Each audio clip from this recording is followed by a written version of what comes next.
Good morning. I'm Padmapriya, Assistant Professor in Department of CSE in RMD Engineering College. Today we are going to see the topic stack under the subject data structures. Stack is a linear data structure that follows the LIFO, that is last in first out principle. So stack can be defined as a container in which the insertion and deletion can be done from one end, known as the top of the stack. The real-time examples of stack are stack of books, a pile of plates, a stack of CD or DVDs. So here, how we will be inserting the data? For example, a pile of books itself. So a book can be placed on top of another book. And if you want to take a book, you have to take the book which is on the top only. So the same way, the data over here also in the stack can be placed, a data can be placed on top of another one data. And if you want to delete a data, we can only delete the data which is present on the top position. So this is going to be called as stack. So now the applications of stack. So this stack application is used in string reversal, in undo and redo operations in the systems, recursion, where the same process is going to be recalled again and again, backtracking, expression conversion. So the standard stack operations are push.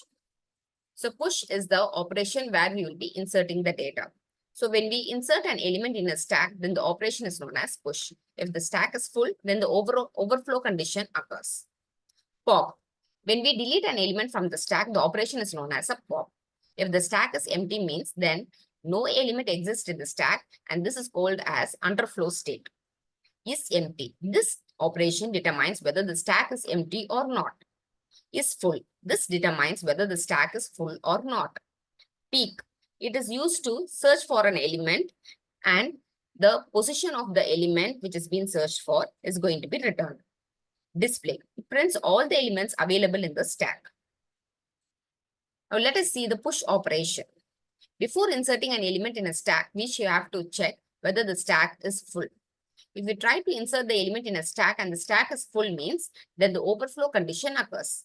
When we initialize a stack, we set the value of the top as -1 to check that the stack is empty. So top value variable is going to be -1 means the stack is empty. When the new element is going to be pushed in the stack, first the value of the top is going to be incremented. So top is equal to top plus 1. And now the top is going to be indicating to the position 0.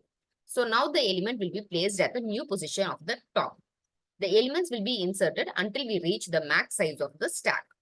Now let us see this example. So initially the top variable is going to be -1. This indicates the stack is empty. Now I'm going to push the element 10. So first I have to increment the top variable. So top is equal to -1 plus 1 is equal to 0. Now I'm going to insert the value 10. Now I want to insert the value 20. So top value, initially it is indicating to the position 0, is going to be incremented by 1. So top is equal to 1. And here I'm going to insert the value 20. Now again I want to insert another one data 30. So top value is going to be 1 plus 1 is equal to 2. Now in the position 2, I'm going to insert the data 30. So now I'm going to insert the last variable, that is 40. So top value is going to be 2 plus 1 is equal to 3. So top value is 3 and I'm going to insert the data 40. Now the stack is full. Now let us see how to delete the data from the stack. So before deleting the element from the stack, we should have to check whether the stack is empty. If we try to delete the element from the empty stack, then underflow condition occurs. So if the stack is not empty, we first access the element which is pointed by the top.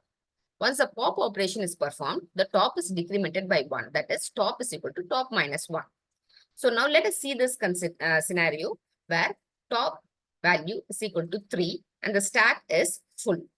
Now I want to pop one element. So pop the top element, that is 40.